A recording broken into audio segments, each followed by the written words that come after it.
BJP మాజీ MLA Etela Rajender hot comments చేశారు. కాంగ్రెస్ కు మళ్లీ ఓటేస్తే అడుక్కు తినుడే అప్పుల కుప్పనే అని ఈటెల రాజేందర్ విమర్శించారు.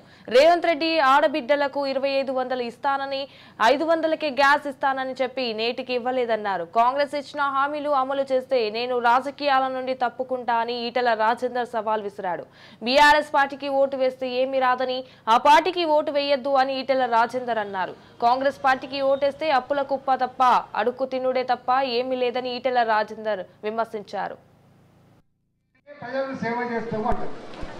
మరి ఢిల్లీలో అధికారం లేని కాంగ్రెస్ పార్టీకి ఓటేస్తే వస్తాయా రోడ్లు, వస్తాయా రైల్వే లైన్లు, వస్తాయా రామగుండ ఎన్నెల ఫ్యాక్టరీ, వస్తాయా గ్యాస్ కనెక్షన్లు, వస్తాయా నిధులు?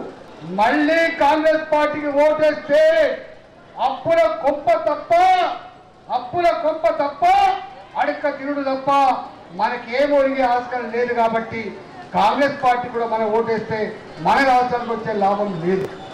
రేవంత్ రెడ్డి ఎందుకు ఇచ్చిందంటే వచ్చేది లేదు, సచ్చేది లేదు. ఓ గుట్టకో ఇంటికి కడతా వస్తుందా, వస్తే గుట్ట వస్తుంది, లేకపోతే వద్దని చెప్పి. నాకు తెలిసి రేవంత్ రెడ్డి ముఖ్యమంత్రి అవుతాను కానీ రేవంత్ రెడ్డి పార్టీ అధికారంకి వస్తుందని చెప్పి ఇక్కడ అనుకోని ఉంటే గిన్ని హామీలు ఇచ్చినోడు కాదు. రేపు వడ్లు పండుతానే ఏమిస్తా అని చెప్పిండు? క్వింటాల్కి 500 రూపాయల బోనస్ ఇస్తా అని చెప్పిండు లేదా? రేపు చూడాలి మనం.